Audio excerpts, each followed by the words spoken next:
everyone, welcome back to the channel. This guy trying to start a video with this cat right here. Let me just tell you. Anyway, welcome back to the channel. We have another episode of six pack abs. Ooh, I can feel them. I really can, legit, in 6 months.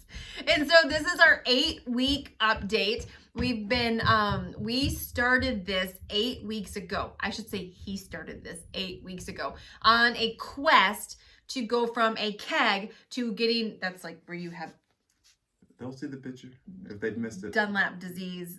You have extra weight in your midsection, to getting a 6-pack inside of 6 months. And in the past, you started at 202 pounds. And as of 8 weeks, his 8-week benchmark was 178.8.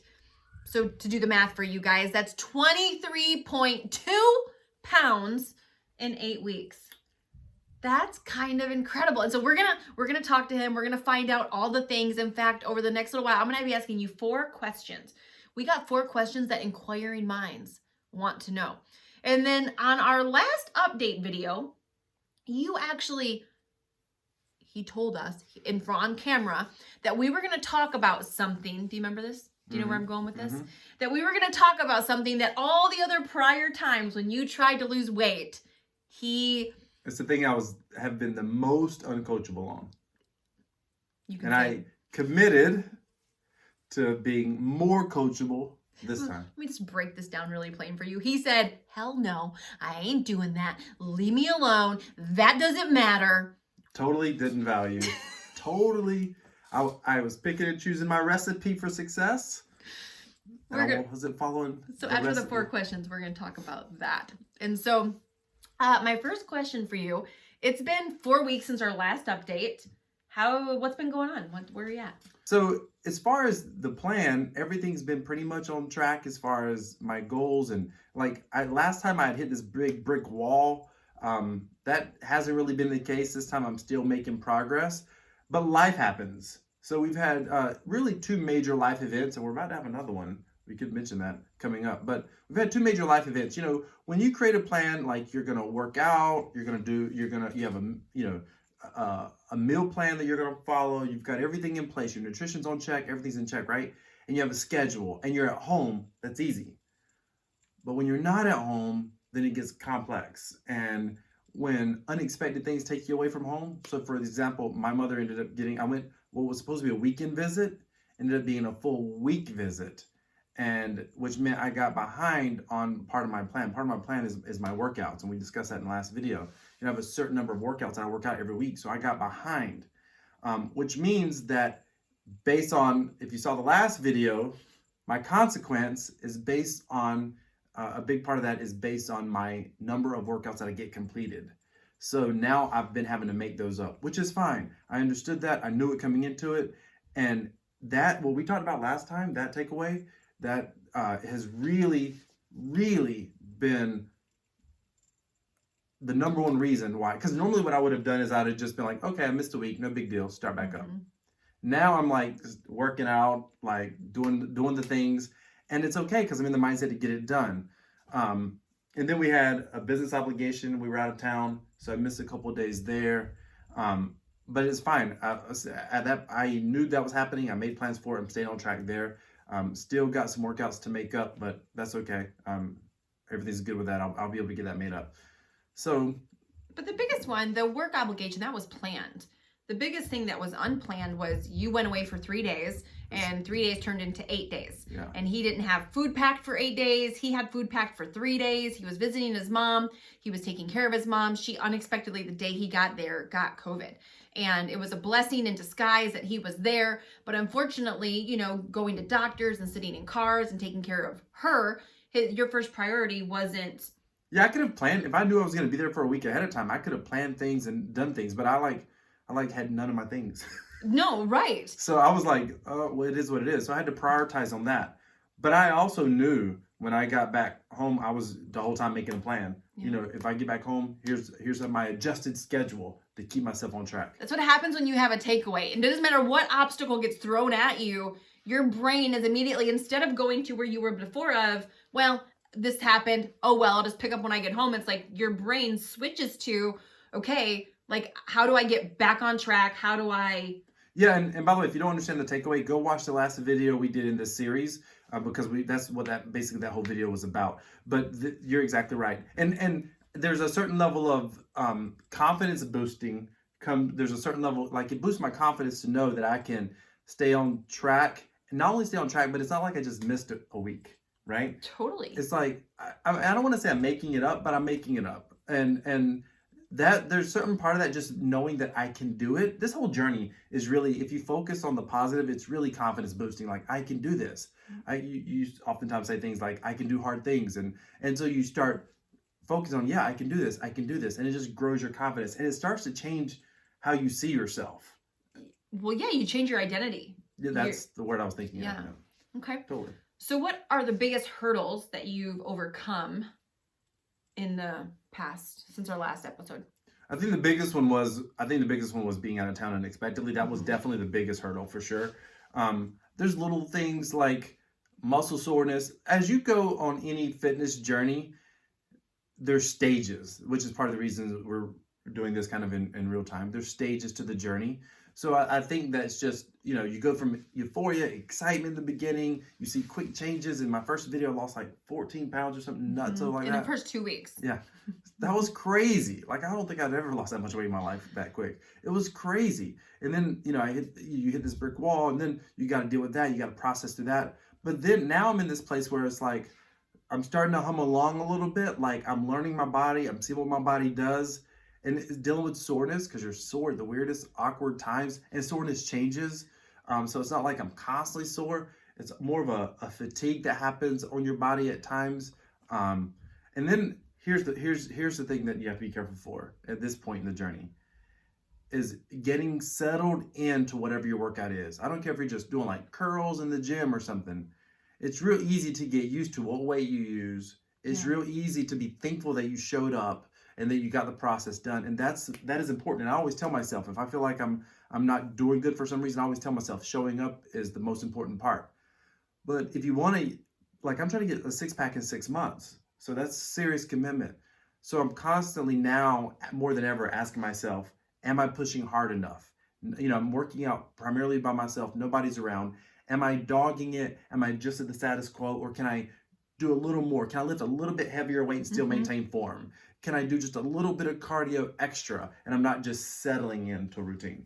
That's been a big mindset thing outside of the other stuff.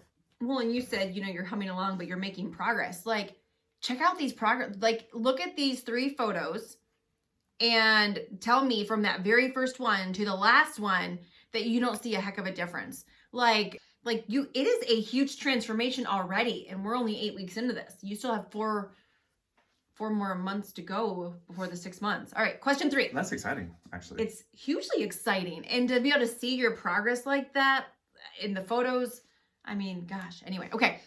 So what changes have you seen in your body? I wanted to mention that as we were talking about the photos. What changes have you seen in your body? So it's really just starting to see more definition in my stomach area, which is a big deal because I'm one of those people that I carry all of my weight in my stomach. Like, if I gain a lot of weight, you can see the first photo. I carry a lot of weight in my stomach. So for someone like me to get a 6-pack sounds crazy. If you look at my body type, there's a lot of people that don't think they can, and I understand that feeling. So being able to start to see definition is awesome.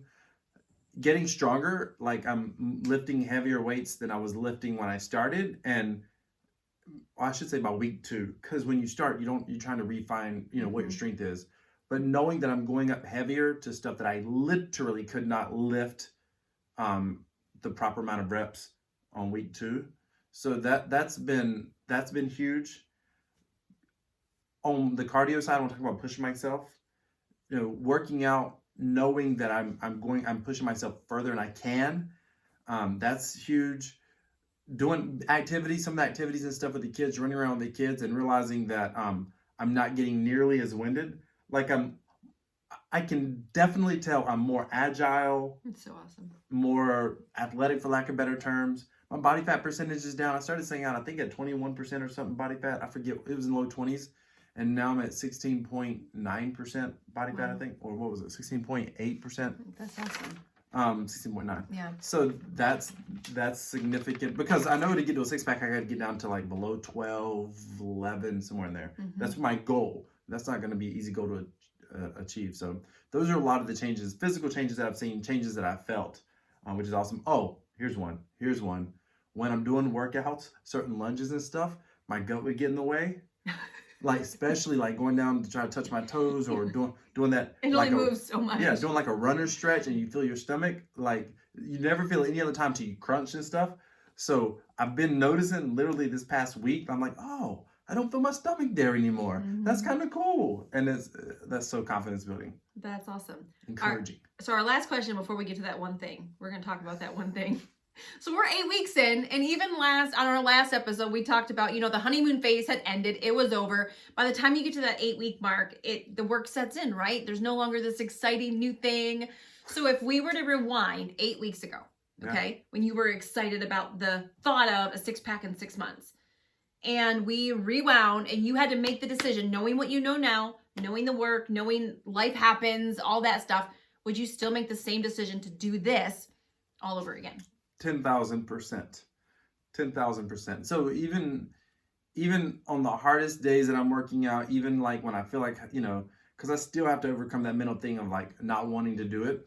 And literally the only reason I don't want to do it is because I don't want to lose the thing that I talked about in the last video. Like that is the only reason that I probably have kept going some days. And it's also, without question, it is the only reason that I have not, that I didn't like just say, oh, I just missed a week. It's okay. I'll stay back on track.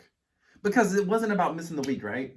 It wasn't about that. It was about being committed to something. It was about being committed to a plan. That was the most important part. Because if you just miss a week working out and you pick back up and you stay on plan, but what's the likelihood you're going to stay on plan if you don't even have the commitment to stick to the original plan in the first place? So that was a huge revelation for me. So would I do it all over again? 1,000%.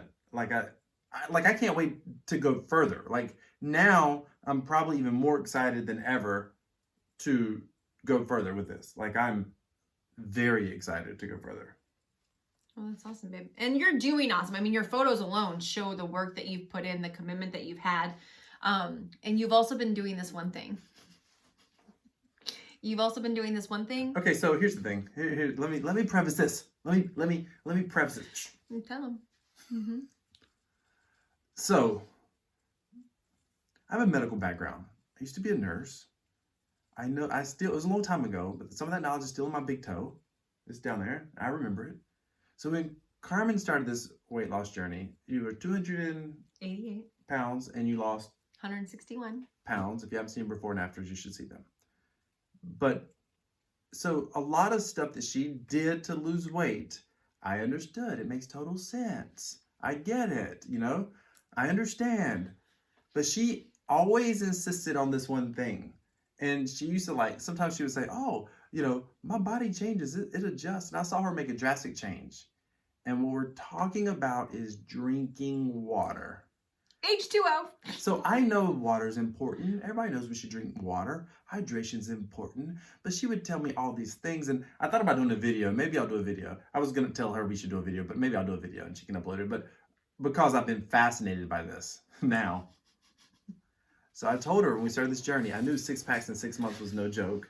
I said, listen, you have a track record. You do the biggest transformation on YouTube. You've helped people lose thousands of pounds combined. And so how many seasons have you guys gone through? We're in the middle of season 4 right now. So 4 seasons. How many people probably off the top of your head? Oh, 40? Yeah. Losing an average of stupid weight. Yeah, 3 pounds a person per week average is. So that's the average numbers, right? So there's a proven track record. Like it doesn't matter what I think I know. At some point you gotta look at the results. So I told her, I said, whatever you tell me to do that is extremely important, I'm gonna do it. And she's like, whatever? I was like, yeah. She's like, you gonna start drinking water? No, wait. I said, do you want me to be your coach? He very reluctantly said, yes. And we're going to do this on your YouTube channel. I said, oh, that means you're going to listen? And then I said, so that's a gallon of water a day. And he said, well, I said, I'm not going to coach you. And he's like, duh, you got to play that card already? I was convinced that a gallon of water was too much for any one individual. I mean, I drink at least a gallon of Mountain Dew a day. Not really. Like sometime, maybe. A 2 liter. Not every day. Anyway, okay, a lot of times. And I drink a lot of coffee. You know, I work from home. I'm in my office, and I'm always drinking something. And I just thought, a gallon of water. So here's what happened. I started drinking it right away. The first day, I thought it was the most horrible thing ever. Like, I would have rather done, you know, any workout you would have given me. I mean, I'm following her workout plan, and I was like, but you give me any other, I'd like double it. Like this water, the first day it was torturous. The second day I realized I wasn't going to be doing that. I wasn't going to make myself like I was drowning at the end of the day. So I started first thing in the morning. I'm drinking, it's 4 of these things, right? You have 4 of these smart water bottles. I get mixed up because sometimes I fill them up and stuff. But I have 4 smart water bottles. I typically take 2 downstairs in my office at a time. And I drink those. Well, now I focus on trying to drink one first thing in the morning. And I'm behind on my water today. She reminded me. So I try to drink one first thing in the morning. And then I'll try to drink another one by noon. And the afternoon's easy. And then the last one, you know, before bedtime. Like, you know, after supper, before bedtime. And that's usually not difficult if I stay on track. But here's what I noticed. And this blew my mind. Because I went to her right away in like day 3. I'm like, I gotta tell you something. So I have never been like regular, you know, TMI, but I've never been regular. My bowels, nothing is, listen, I was in nursing school. I've done the fiber thing. I've been to doctors about this, like everything, you know, we're supposed to do. I do it, like all of it, you know, move more, drink more water. I was shocked actually when I started working out more that didn't play a role because that can usually help.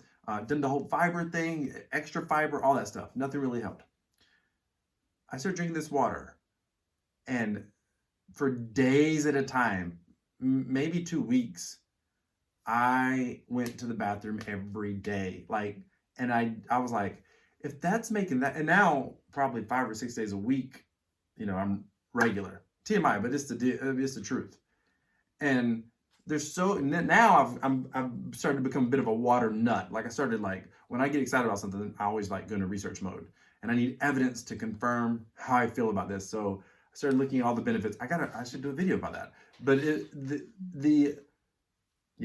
the big one. First of all, I cut down on, I still drink Mountain Dew and I still drink coffee, but I drink a lot less because I'm drinking all that water. The other thing is it helps you feel full. There's all these metabolism benefits. And it's not like you feel like sick full though. Like if you eat a lot of food, you can kind of almost feel sick. It doesn't do that unless you try to jug 2 bottles at once. But even then, it's gonna, in a few minutes, like literally a few minutes, 4 or 5 minutes, that feeling even passes.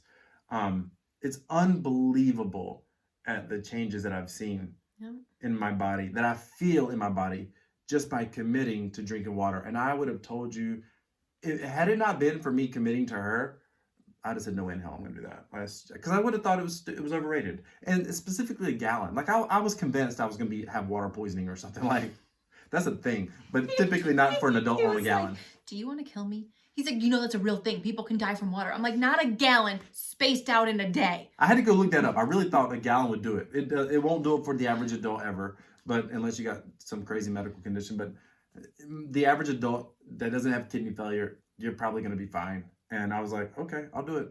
And it's been amazing. It's been absolutely amazing. So I can't wait. I can't wait for the next update because the next 2 updates are going to be important for me psychologically. Getting to the 3-month mark is going to be a psychological milestone. Mm-hmm. So I'm excited about that. So this is going to be fun. Well, we will be back in 2 weeks with our 10-week update. And we've got some fun stuff taking place in the next week. Oh my goodness. I'm taking this guy to an all-inclusive.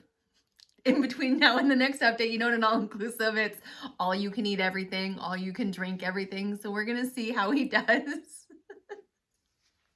And we'll be back in 2 weeks with another update. So thank you so much for watching. We will see you on the next episode of Six Pack in 6 months.